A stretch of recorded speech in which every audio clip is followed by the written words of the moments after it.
Welcome to the Ultimate Dental Podcast, the place where you can learn how to create a dental practice and a business life that you love. Listen in with Dr. David Moffet as he interviews successful entrepreneurs and successful business people and successful dentists as they share their business successes, their stories, and their breakthrough ideas, sharing pearls of wisdom that you can take back to your practice and implement immediately so that you can have that great practice with more patients, higher profits, and less stress. This is the podcast where great dental practices meet with successful business processes. Thanks for tuning in to the Ultimate Dental Podcast, the podcast where thought leaders, industry experts, and thriving practice owners reveal their very best tips, tools, and strategies that will help you grow your dental practice faster. Now, here's your host, Dr. David Moffet.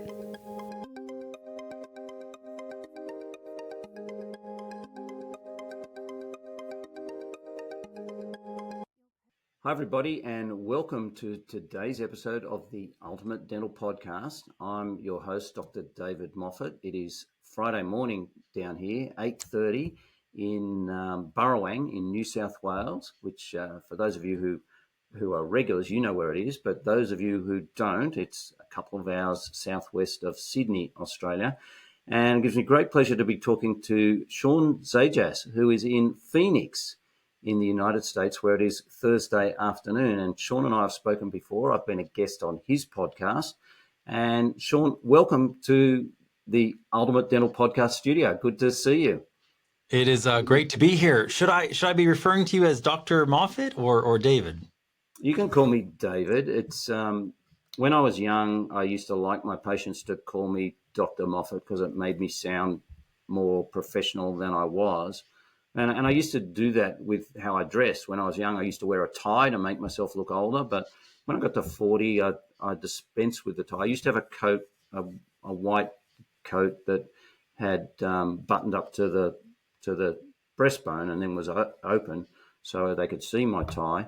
But as I got older, I wanted to make myself look younger, I guess. so that was that. And I didn't mind who called me what, whether they called me David or whether they called me Dr. Moffet. I did prefer David from my patients towards the end, and maintain a little just a friendship. So, and that's what I consider you, Shawn. So, again, if you're happy with me calling you Shawn, or would you rather me call you Mr. Zajas? Sean's great. Okay, so Shawn, we met a couple of years ago online, and the thing that attracted me to talk to you then was the fact that you had a product for dentists of a gift of a toothbrush that helped the dental office stay front of mind with those patients that they sent these toothbrushes to. So I know we were chatting about this earlier before we turned the microphone on. Where is that product at the moment? How is that product going for you? You said it had morphed into something bigger. So tell us a little bit about that. Well, so basically, what happened is, my dad had a manual toothbrush company, and I just wasn't interested in selling manual toothbrushes. And we developed this high-end sonic toothbrush. But at the same exact time, fundamentally, I still didn't really want to just sell toothbrushes. First off, because I'd be competing directly with Sonicare and Oral-B, and I knew they had deeper pockets when it came to R&D, when it came to marketing, when it came to just their network already in dental practices. So being smart enough, I was like, can I change the rules to the game so that I can actually play a game that only I can win? And at that time, so many of my friends were dentists in the trenches, trying to be great, balancing like great clinical dentistry with at the same exact time being a great business owner. And it was just really difficult for them to continue to figure out, like, how do I get patients coming back? And that's where I was like, okay, I have an amazing electric toothbrush. What if I create a business model that really allows the electric toothbrush to be more than a brush? That, dentists are creating great experiences in the chair. They're extending care in the chair. And my whole thing was, what if they could take that care and extend it beyond the chair? And that was really the question that kind of got me going in the beginning. And that's why I created this customized toothbrush offering where a dental practice would actually gift a brush to a patient that was fully personalized. So all of a sudden you get something in the mail and it'd say it's a gift from your dental professional. And as you begin unboxing it, you see that your name is actually on the sleeve, like on the box. It says, "Hi, David." And it's talking to you. It's like, when's the last time a retail box actually talked to you, said your name on it? And then they would open up that sleeve. The box is beautifully designed. They'd open up the box and their name was laser engraved on the toothbrush. And there was a insert that also said, "Hi, David. When you're part of our practice, you're not just a patient. You're the reason we do dentistry." Now, this was meant to be a remarkable moment. I call it a multiplier moment. Like if you think about a long time ago for both of us when we were dating, you go on a date and then after the date, you'd send flowers, or nowadays people would send cookies. And it's so that after the date, a few days later, all of a sudden, the person you went on a date with has a moment to reflect back on the date because they received the card, they received the flowers, they received the gift. And now all of a sudden it comes across as thoughtfulness. Well, imagine at the end of the date, if all of a sudden you stopped by and just bought some flowers and said, "Here you go, you can go home with these." It just seems weird, like the timing's off. And yet so many dental practices at the end of a visit or right when someone says yes to treatment, they do all their gifts right there. And it comes across almost like obligatory. Like, well, I just spent a lot of money with you and now you're giving me something. Okay. So when my daughter came home getting ortho from a really successful practice nearby, and she came home with an Oral-B and a local blanket from someone in the community, they hand stitched it or something like that. It still was nice, but it's like I just dropped $5,000 with them and I get a toothbrush. It felt very connected to the moment that I released money and I let go of money in that exchange of goods. So it didn't really come across as thoughtfulness and care. Now, if they had sent that in the mail a week later or 3 weeks later, now all of a sudden it shows that they're thinking about me. And all of a sudden we're top of mind. Now imagine if on that Oral-B, it didn't just have my daughter's name on it. Imagine if it had their practice logo on it. So every single day for the next 4 or 5 years, when my daughter twice a day is brushing her teeth, who is she going to be thinking about?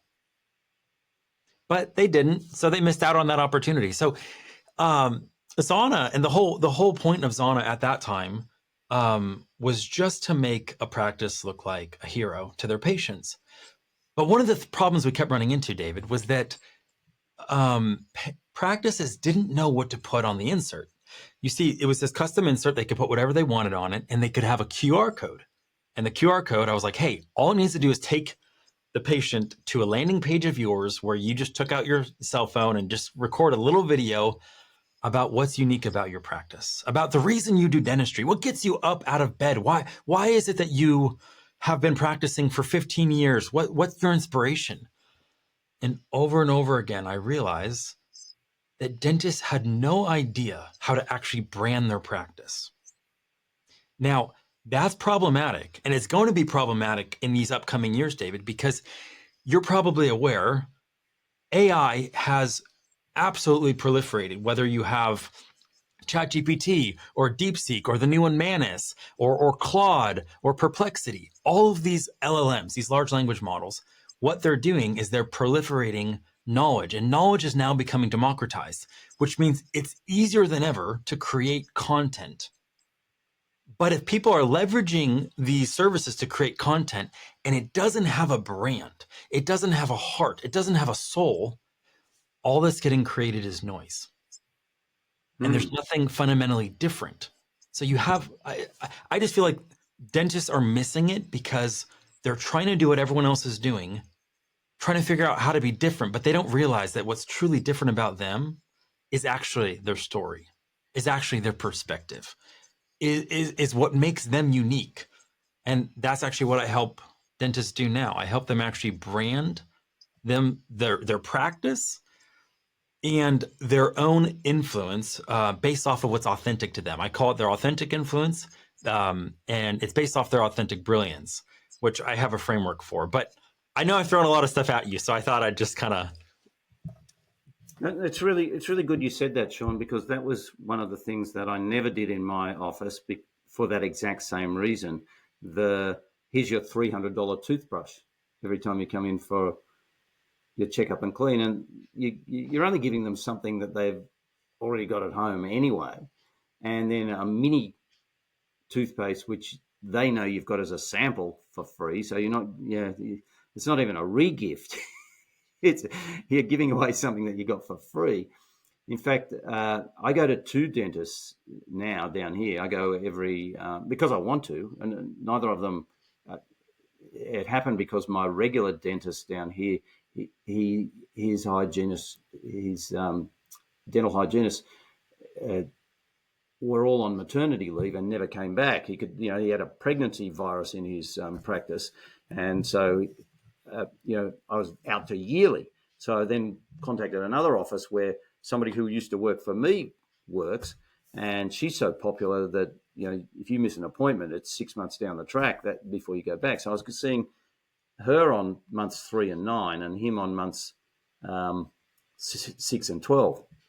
But I missed an appointment with her, and so I went back to him for the month 3 or month 9, whichever it was, and I got the same little bag.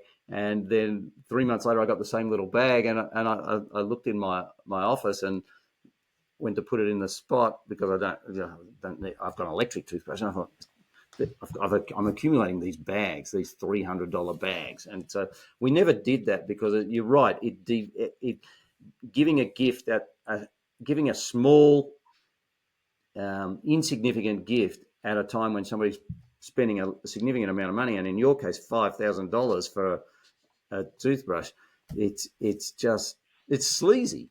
It's just not right. And so I love the way that you thought that out, that something arrives in the mail. And in fact, you even reminded me of a date that I went on where there's kind of something missing, but I sent some flowers the next day, and that relationship then blossomed as a result of those flowers, whereas it could have gone nowhere. It still ended up going nowhere, but at least it blossomed for a little while. But anyway, it's funny that we have these memories that come back, but we also have good memories, and so that's the beauty of that toothbrush, that electric toothbrush, and they will remember that was a surprise that they didn't expect. And it was just you being nice. So David, if I could ask, you're really savvy, unlike most dentists, and I'm not trying to offend people. I'm just saying you have an uncommon amount of business acumen and understanding. Are you familiar with the idea of a raving fan? Oh, of course. I've read the book a number of times.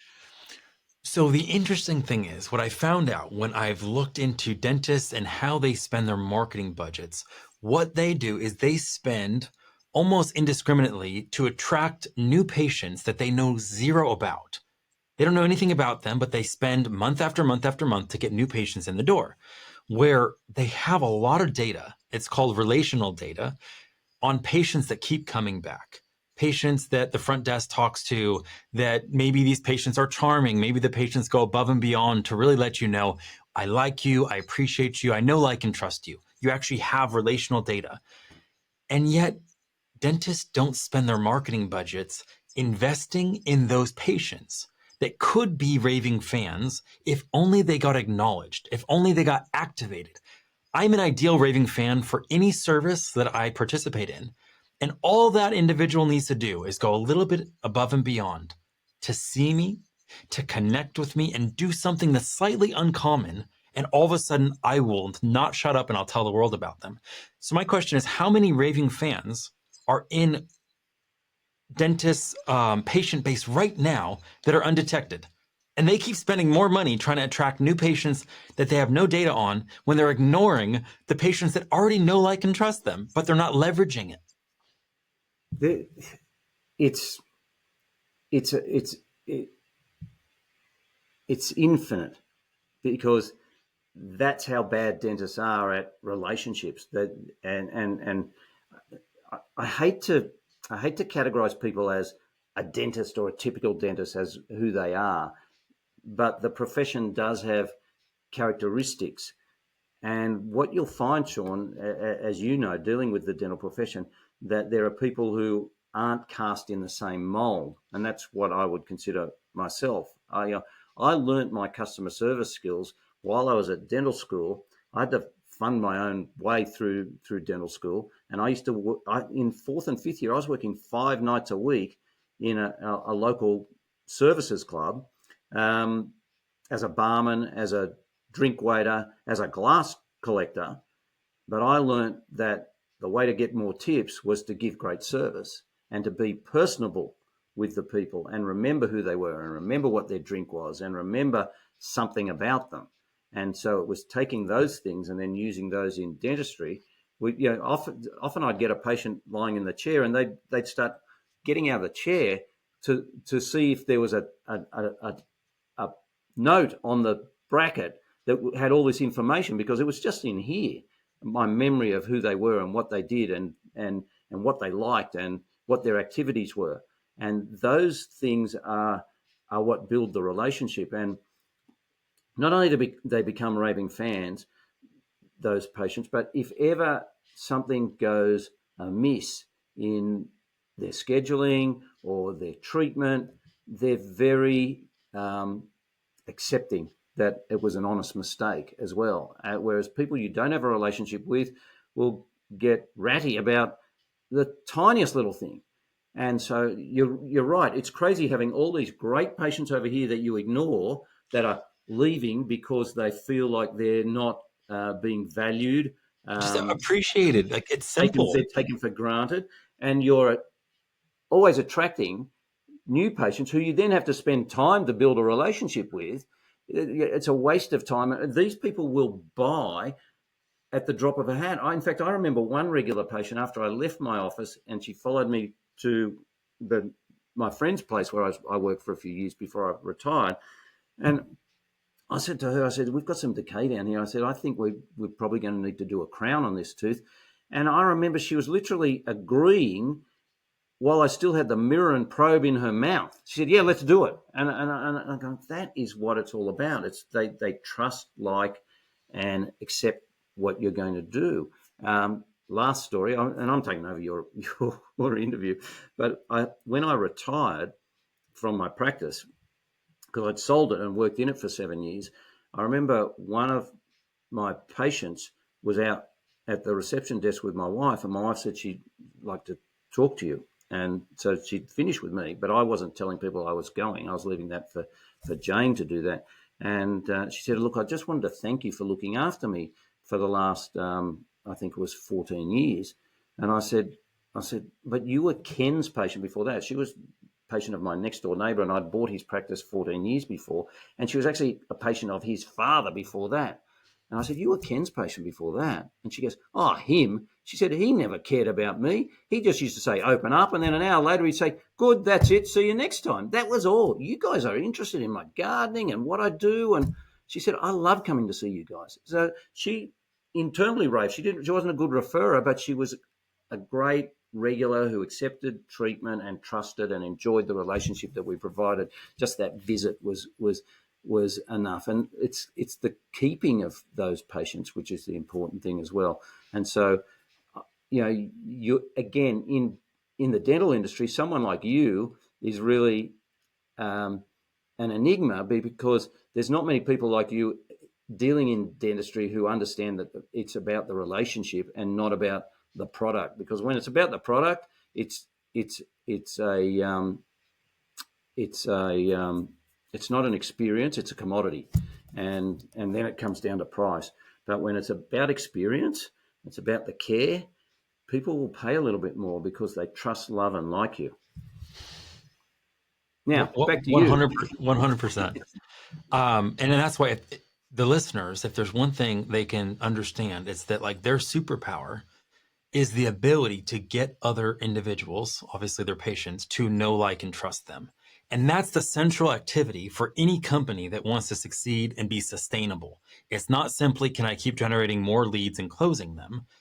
It's like if you want the practice of your dreams, it's not just here how many people are coming in the front door and then we lose how many people out the back door. If you don't have a back door because you're getting to broker trust at a high level, then you really can continue to just build that practice of your dreams. And if there's anything, David, that COVID taught us, it's that people are desperate for actual connection. They're longing and yearning for real connection. We don't want to simply do business with companies that do a good job. It's about going above and beyond that. I bet in every single zip code or area code, there's going to be dentists that are committed to great outcomes. They've got great reviews and they do great clinical dentistry. So now the consumer can be very discretionary. Which practice do I feel like I actually connect to? Actually connects to me? Do I feel like I actually belong to? And those dentists and their team, I know Fred Joyle, maybe it was 7 or 8 years ago, wrote the book, Everything is Marketing. And I'd love to challenge that and say, that's actually not complete. Everything is branding, because you can spend a crap ton of money on marketing, but if it's not aligned to anything that's real or distinct or different, it's simply noise. So a lot of individuals are going to be complaining like, man, I'm not getting any ROI on these campaigns, on the direct mail campaigns, on the Facebook marketing campaigns, everything I'm doing to get new patients. And it's probably because there's no voice. There's nothing authentic about the heart and soul of what that practice is communicating. So right now, if you hire a marketing agency and you want to drop $5,000, $10,000 on a video about us, and you're hoping that they're going to be able to figure out what's unique about you the day they show up to film, you're already starting from the wrong place. You already lost. They're just going to create a cookie cutter, oh yeah, I got into dentistry, 10 years ago, and, some script, but it's not actually going to reveal anything that's distinct or different about you. And I believe the single greatest competitive advantage for any dentist going, especially over the next decade, is going to actually be their story and their ability to become a storyteller at a high level, where consistently they're sharing that same exact story, that same exact reality over and over and over, not just to their patients, but to their team. So the team can actually embody a culture that's aligned with that brand. You raised so many good points there, Shawn. The fact that the consumer just sees the same thing. In fact, when I was running advertisements in the yellow pages, my copywriter said, don't just stick pictures of happy faces, families, because every other practice looks exactly the same. Said, put your head there and then just fill it with words. And that's what people did. And it was funny because as Yellow Pages was becoming an outdated method of marketing, and I followed, I tracked my results. I knew every year, people say, I found you in the Yellow Pages, but I knew which year their ads came from and how those people were coming back over time. So I also knew the burn factor of the new patient from Yellow Pages, and the retention rate is long term is only about 10 or 15%. It's good in the first couple of years, and I did some full mouth cases, and people wouldn't travel half an hour to get them checked every 6 months. That's them, not me. I'm just too busy. You spend it should last forever, but it's not like building a house. It is. Even a house needs painting and whatever. But the being different, and Kennedy said it well. He said, all you got to do is go into a town, find out what everybody else is doing, and just do the opposite, and you'll be successful, because they're just following everybody else, hoping that it's right. And so that's what the public are seeing. They're seeing that cookie cutter, and they're sick of it. They're looking for somebody different, and so when they find somebody, when people came to our town and the Chamber of Commerce, they'd say, all right, I'm here to do business. Where should I go to get my teeth done while I'm working here? And they said, well, you go to see Active Dental. It's going to cost you a little bit more, but it's worth it. Like that's the best slogan you can have. You get what you pay for, they're saying, and don't bother with the others, because if you're thinking of saving money, it's not worth it. So I love that. But the second part of your answer was even more important, because it's not about Dr. X being the chief cook and bottle washer. It's about the whole team. And I remember in the mid 90s, when laser eye surgery was becoming popular, I wore glasses, and I'd always thought that they would invent something that meant that you didn't have to wear glasses. And we had ophthalmic surgeons in my building. I went to them and they said, "Oh, no, you don't want this LASIK where they cut the flap and lift the flap and zap you and then put the flap back. So you don't want that. You want PRK. It's much safer. It's only one procedure, not two." So I had PRK. It hurt like heck, and I still had a blurry eye. It hurt like heck for like 2 weeks. I couldn't go out in daylight for 2 weeks. And I thought, I'm not having this eye done the same way. So I went across town to this guy who I'd seen a story on him in a newspaper colour magazine. And I went across to see him. I was in his office 2 hours before I met him. But by the time I'd met him, I had already bought the place and the team by the way they were professional, the way they looked after me, the way they cared for me. And that's actually a model in a movie. I'll come back to that in a minute. But I did have a problem a couple of years after that where I had something in my eye and I couldn't work out. And I went downstairs to those ophthalmic surgeons. They didn't want to know me, didn't want to help me, whatever. I rang him. I'd gone home and the next day it was still there. Just couldn't get this thing out of my eye. And I rang his office. He said, "Drive on over." He said, I'll see you between patients. He found what he said looked like a piece of a bird talon was embedded in the inside of my lid. So every time I blinked, it was scratching my eyeball. So Oof. they were just looking at my eyeball saying, "Oh, we can't see anything." He lifted the lid and said, "There it is," pulled it out. But then he sat me in the waiting room for like 2 or 3 hours. He said, "I want to check that this is all okay." Now, back to that story about seeing him after 2 hours before on the first visit. That's in a movie. That's how I set my dental practice. That they come in, they meet the receptionist, they meet the team, they meet the hygienist. I'll see them at the end. And it's a movie. It's a classic movie. And people go, "What movie?" And I go, "It's The Wizard of Oz." By the time Dorothy meets the wizard, she's already decided that he's the only person in the world who can get her back to Kansas. And nothing else matters. The fact that even when she's in the castle, he says, "Pay no attention to that little old man behind the curtain."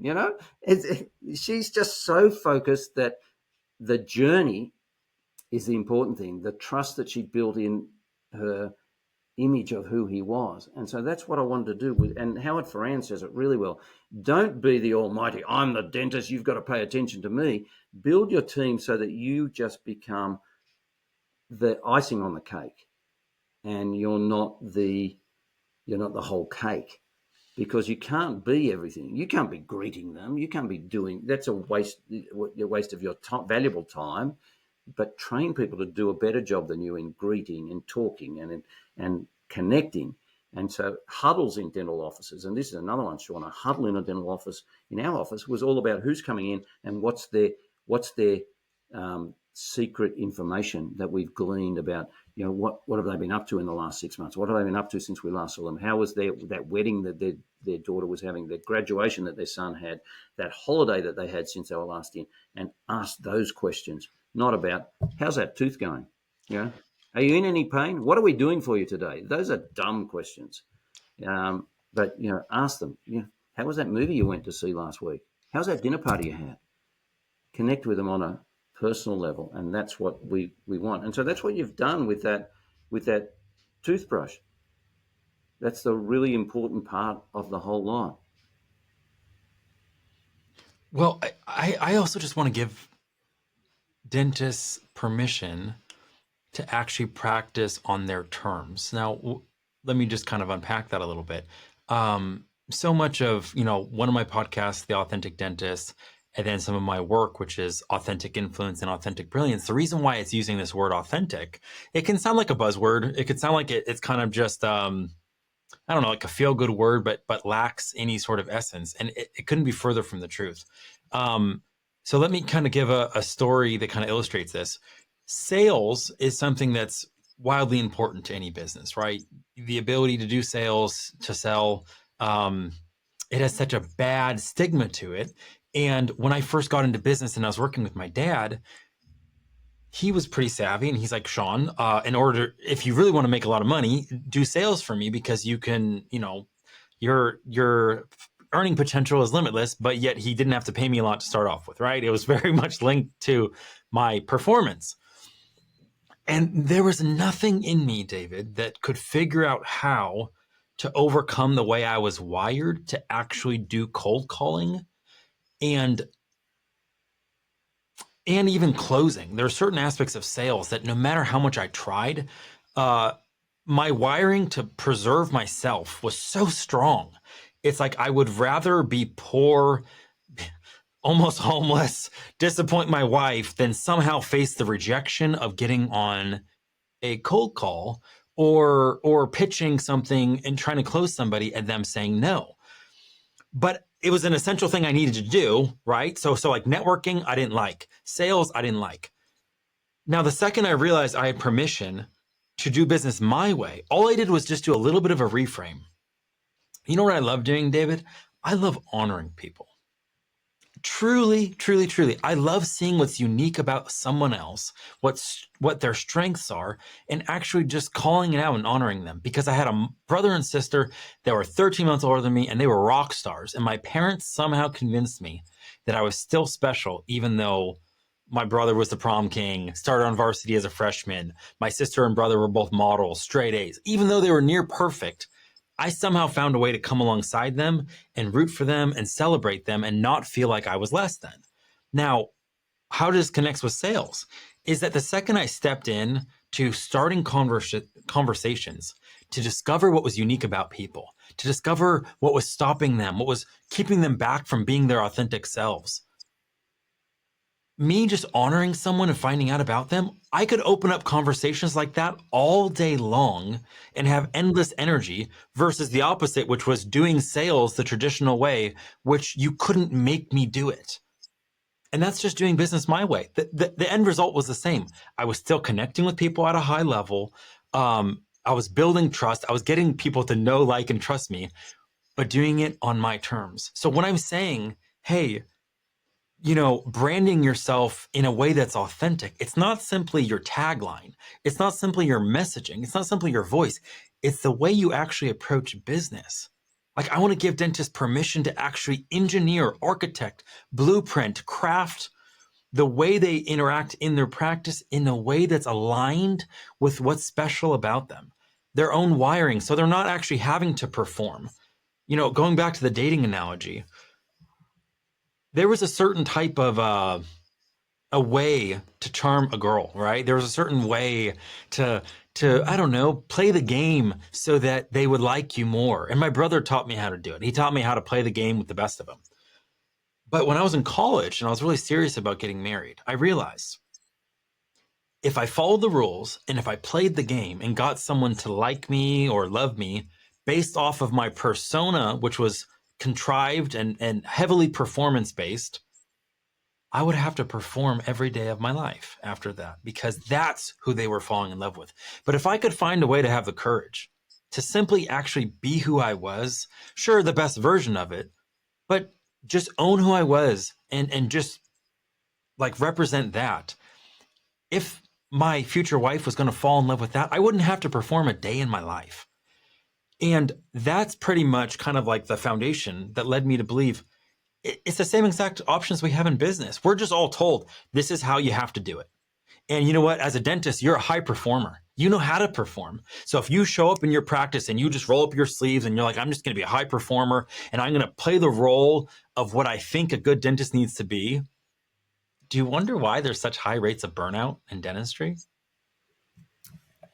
Yeah, all the time. Dentists actually think that the more courses they do, the more certificates they've got on their wall, the more people are going to think they're a better dentist and come to them. And that's far from the truth, Shawn. And there'll be dentists watching this who will have seen patients who have turned up at their office as a new patient and they've looked in their mouth and it's a bomb site. And they go, oh, who was your previous dentist? And they'll say, oh, Dr. Jones down the road. You know, he's just retired, but he was my dentist for 20 years. He was such a nice man. And you think, he's a miracle worker. I don't know how he got that stuff to stay in there. It's so bad. But they build it on the relationship. And Dr. Jones obviously connected with them on the personal level. In fact, I've got an even better story of a dentist I spoke to who took over his father's practice. And his father never gave local anaesthetic. He never charged anything more than what the insurance company would pay. And these people kept coming back every 6 months and having their fillings redone for no cost because the insurance company was paying, and no needles. So they thought it was good. But this guy was just replacing, for dentists, class 5 resin fillings down the gum line, and they were just decaying underneath because he wasn't doing them well enough. And so this young dentist taking over his father's practice had to tell people these teeth are now gone. They've lost bone on the outside as that decay's gone further and further down. And so he had to rebuild a practice on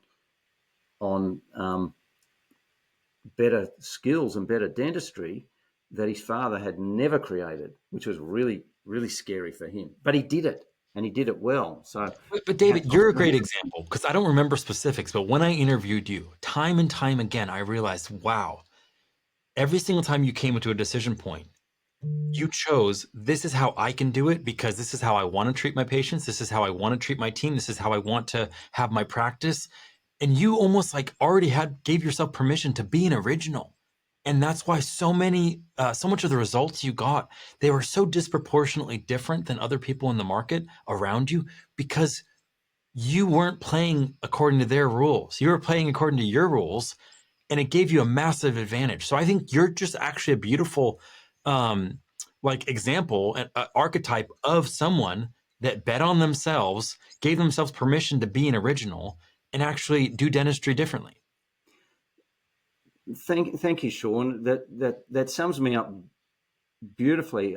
The only thing I won't accept is that I was an original. I didn't really have many original thoughts, but what I did do was take thoughts from other people and other industries and bring those into dentistry, or bring those into my location. So one of the turning points for me, right at the start, was in the early 90s. My book was maybe only 2/3 full, and I knew I had spaces, but the industry people were telling me, "You don't worry." I said, I could be better. And they said, "No, you're already doing double what the average dentist is doing." But I thought, but I've got gaps. They said, "Don't worry, you're doing double." And then I met a dentist doing double what I was doing, who was in a lower socioeconomic area than me. And I said, I've got to find out what he's doing. And whatever he's doing, he's no better dentist than me, no better person than me. Whatever he's doing in the way he's presenting to his patients and the way he's relating with his patients, I've got to learn to be like that. And so the beauty of the human being, Shawn, as you've already enunciated, is that nobody is born talking. Nobody is born with a drill in their hand or a telephone in their hand. These are learned skills. They're not talents, they're learned skills. And we can learn. It's the old My Fair Lady Pygmalion. We can teach somebody to speak properly. We can teach them to think in a more logical sequence.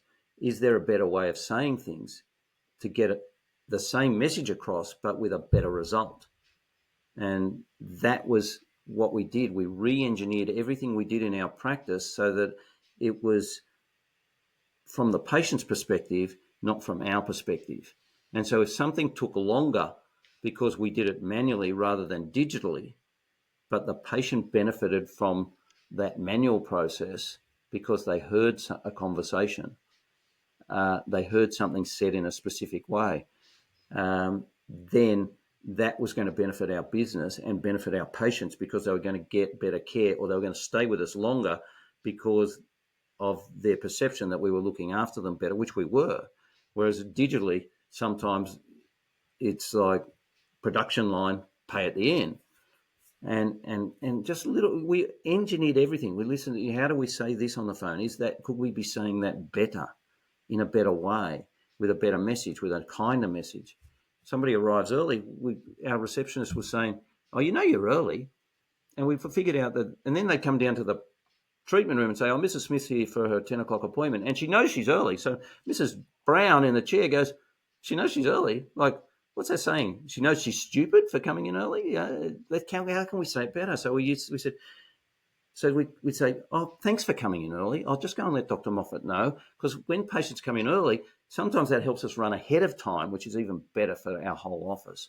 And so when they go down there and they say, oh, Mrs. Smith is here for her 10 o'clock appointment, and I thanked her for coming in early. Mrs. Jones goes, oh, they thank you for coming in early. They want you to come in early. So it's a subliminal message.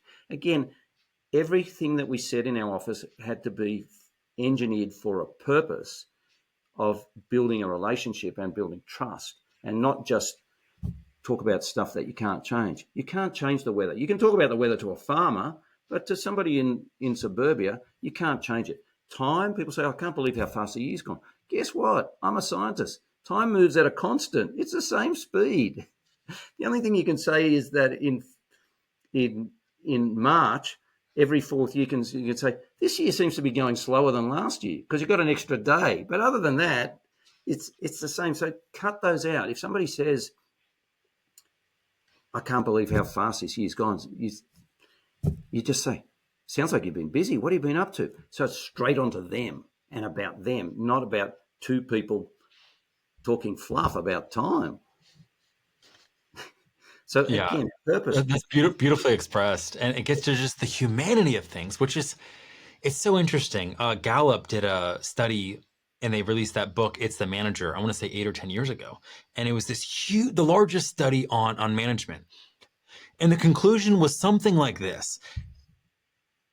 What they discovered was that the best way to get other humans to perform was actually seeing them as a human and treating them like a human. It all of a sudden cut through all the hacks and all the dehumanized ways of manipulating people and realized, wow, when we actually do away with all of that, and we simply realize that they're a human that wants to be seen, wants to be understood, and wants to be like cared for as part of a team, they actually will perform better because you just simply see them as an individual.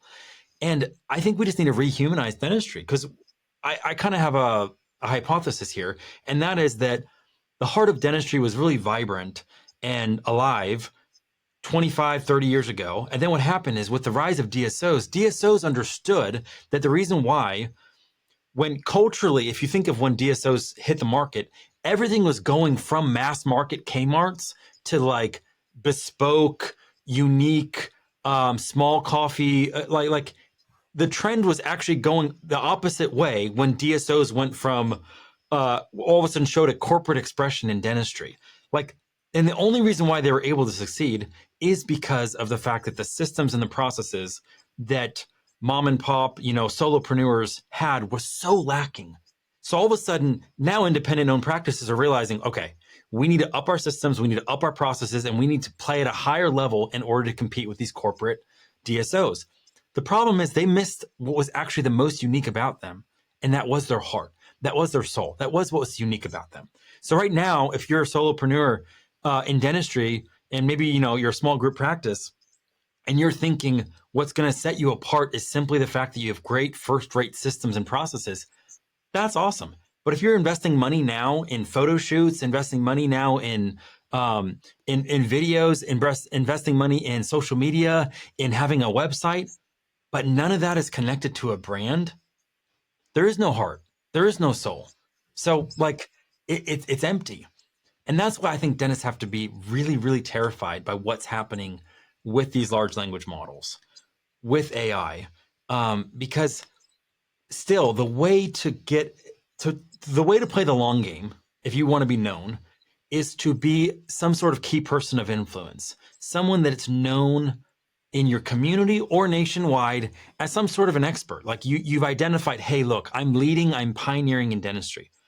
And the way in which you do that is still through content. Because of SEO, because of the way that Google's set up and all the algorithms on YouTube and TikTok, they're still searching for content. They're searching for keywords that say, hey, someone is doing something, someone's broadcasting at a high level, and we want to promote what they're doing. So in 10 years from now, if you want to be still leading in dentistry, your ability to broadcast at a high level is going to be so important. But the only way for you to make sure that all of that time that you're dedicating into broadcasting isn't simply noise is to make sure it's on brand. And that's why the good news I have for people is that your brand advantage is not figuring out what's in right now, what's trending right now, what the top, look at Brian Harris and look at the Dentist. Don't try to reverse engineer what they're doing. Look in the mirror, figure out what your story is, and figure out how you can have the courage to actually live that. Neil Gaiman on Masterclass came out 6-7 years ago when Masterclass started, and he is a fiction writer. And there's a segment in his masterclass that is just brilliant. It's called Truth in Fiction. So it's kind of paradoxical. So I'm watching it and I'm like, wow, what is this all about? And he's saying, in order for you to actually have a powerful voice when you write fiction, you have to be ready to metaphorically walk down the street naked and show all of your readers what's actually on the inside. Because if he tried writing like R.L. Stine or whoever wrote James and the Giant Peach, Roald Dahl, he would never actually find his unique voice. He actually had to own everything that was messed up about him, everything that was different, everything was possibly scary, everything he could possibly get judged for, and realize unless he had the courage to own that and actually form a brand around that, there would never be resonance in the marketplace. So that's my challenge to our listeners is bet on yourself, invest in going deep and figuring out how to actually create a brand around what's original and distinct about yourself, and then broadcast with that as the plumb line.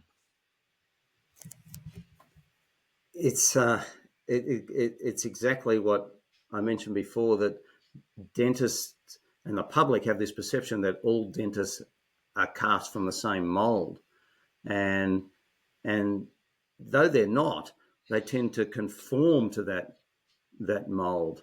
And you're right.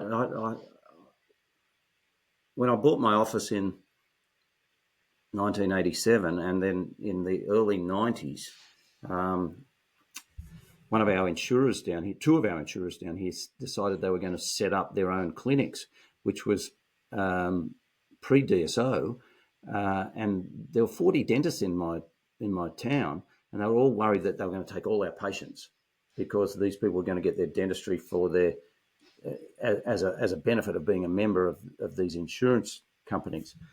And what the end result was, and I thought that was going to happen, but what exactly ended up being the end result, Shawn, was that they took those patients who were price conscious and commodity driven, but the patients who still wanted an experience, they wanted the care, they wanted the relationship, came back. And so they actually took out the shoppers.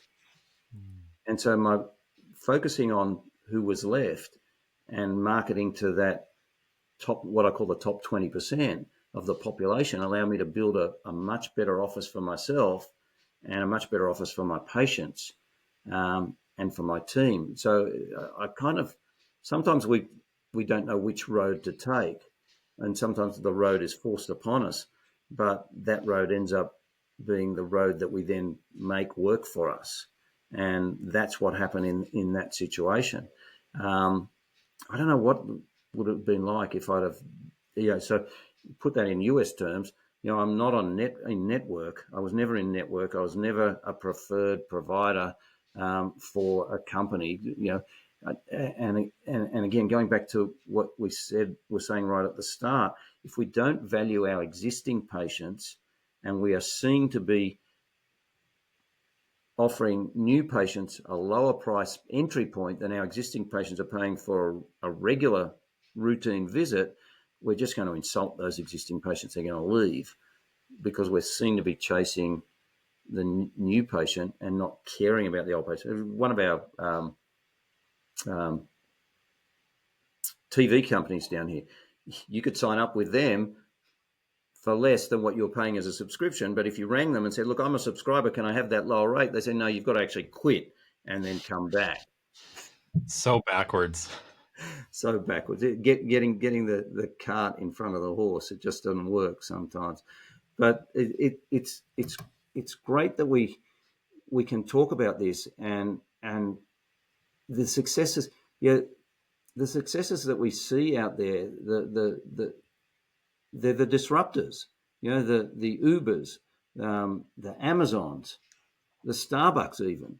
You know, these companies, the Apple. You know, when we look at the history of Apple, you know, to put everything all in one device, you know, music. You know, I really miss the iPod Shuffle. You know, it was just so light. It was just so easy. In fact, I used to have it clipped on my shirt at work. People go, what do you got that for? I said, if I want to listen to music, you know, just headphones, earbuds. But now it's all on your phone. It's actually harder to get to. But it was just so easy. But yeah, the history has shown that the people who have dared to be different, you know, the Columbuses of the world, he didn't know where he was going. He thought he was going to sail off the end of the world.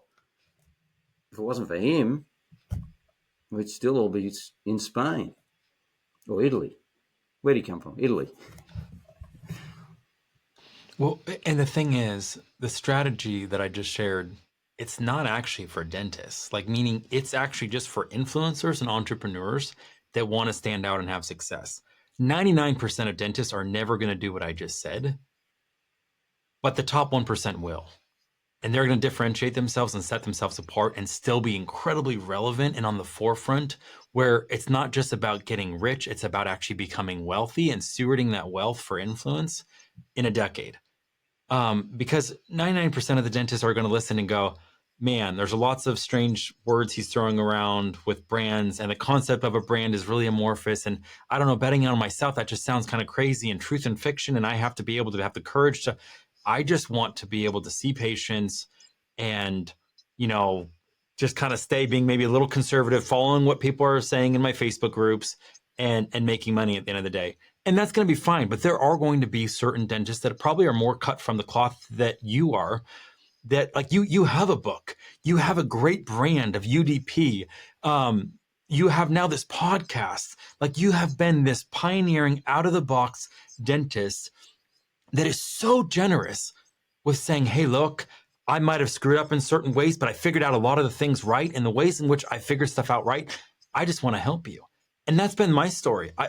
Man, there's so much struggle I've had trying to figure out branding, trying to figure out business, trying to figure out what is truly a competitive advantage and what's going to be a competitive advantage when AI actually takes over.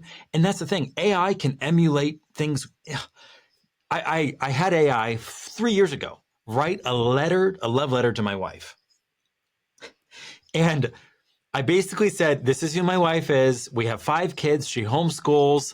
You know, a lot of the times she's not really recognized for the ways in which she's super selfless.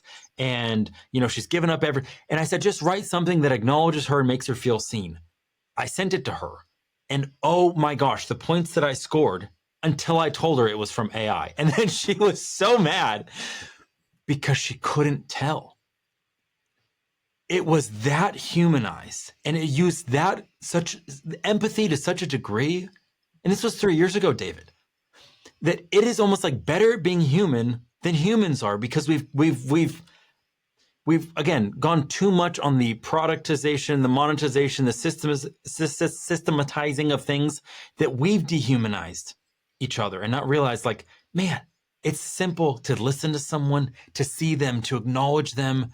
And that's actually a winning strategy. So all I'm saying is that with like the rise of AI, if dentists can't figure out how to actually be on brand when they're communicating, when they're broadcasting, when they're sharing in the world, it's just going to be noise.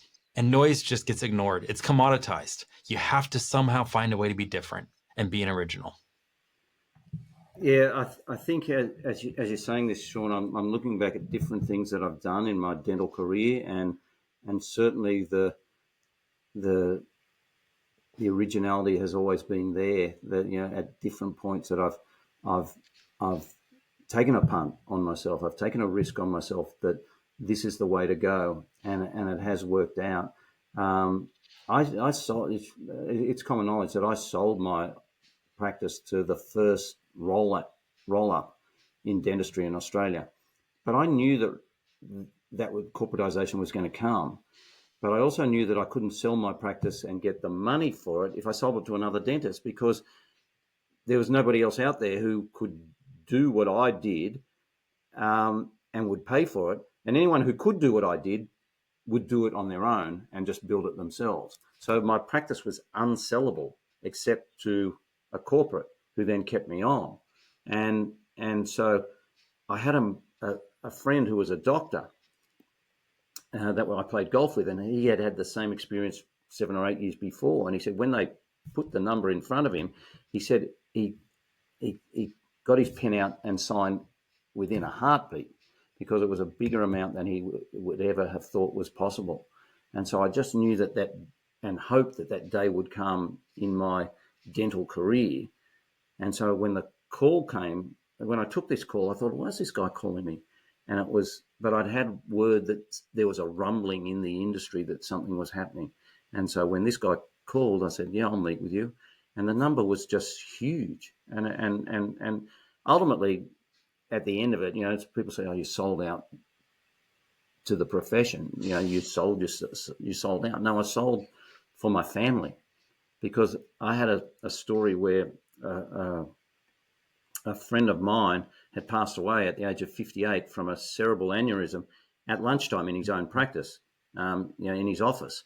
And I went to look at his practice for sale and talk to his wife. And it was like watching The Price is Right while I talked to her. That on the mountain where the price is going down, and you got a time when you say buy, and that it was devaluing every minute that he was dead.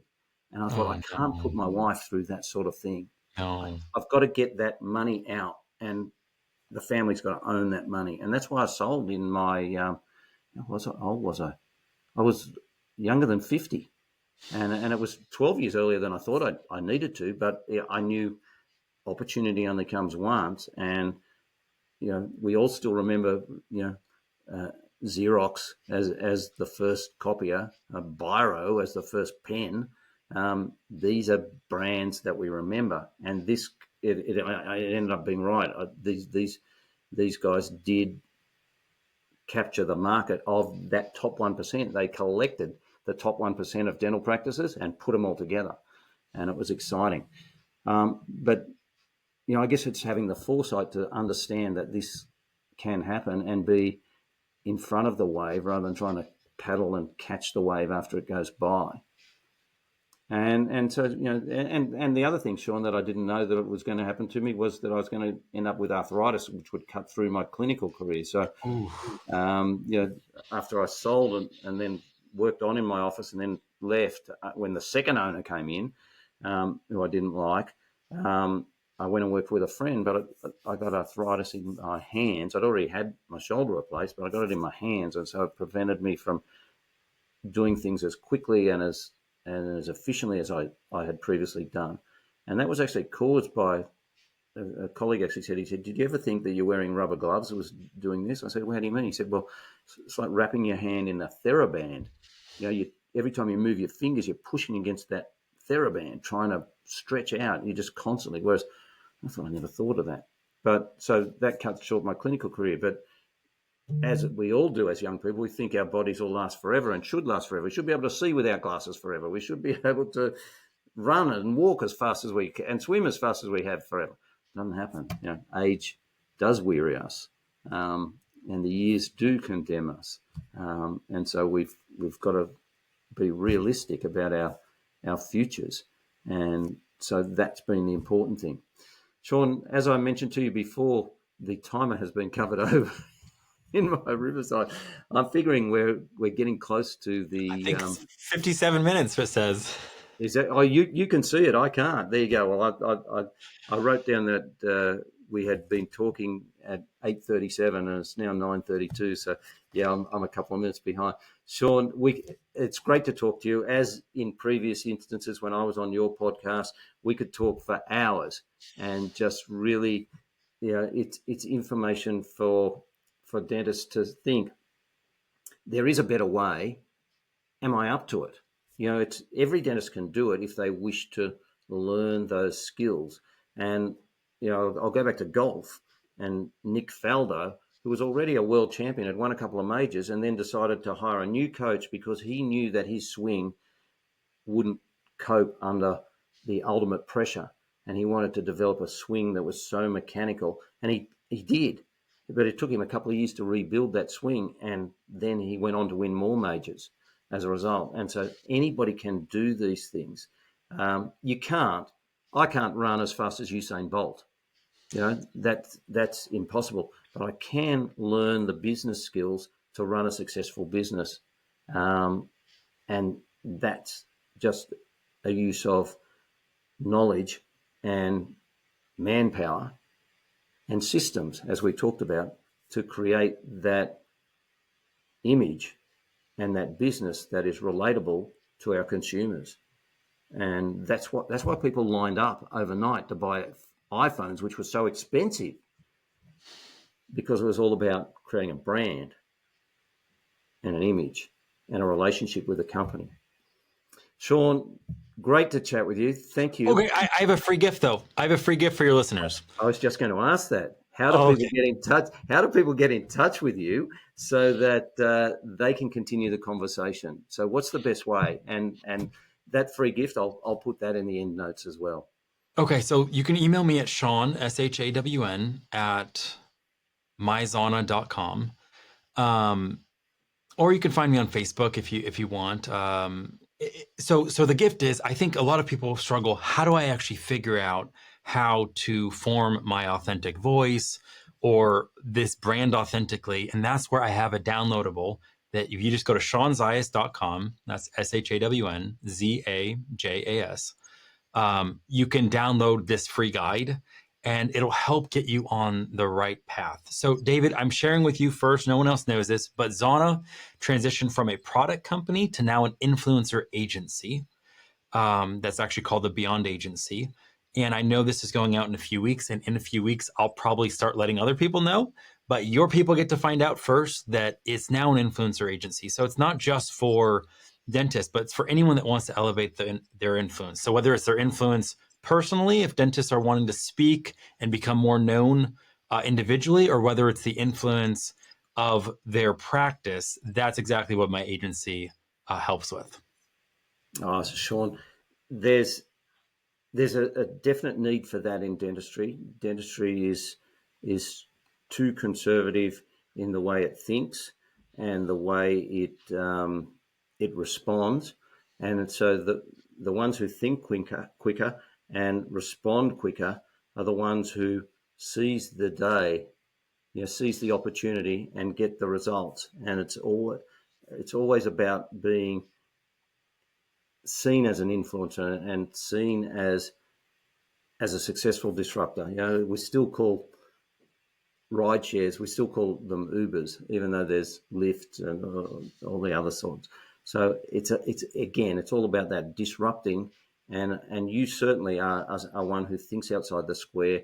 And I wish I'd met you 30 years ago, because I'm sure that the influence that you are having now would have been great as an influence back then. So Shawn, thanks so much for being a guest on the Ultimate Dental Podcast. Thank you for having me, David. It's been a pleasure. Thanks, Shawn.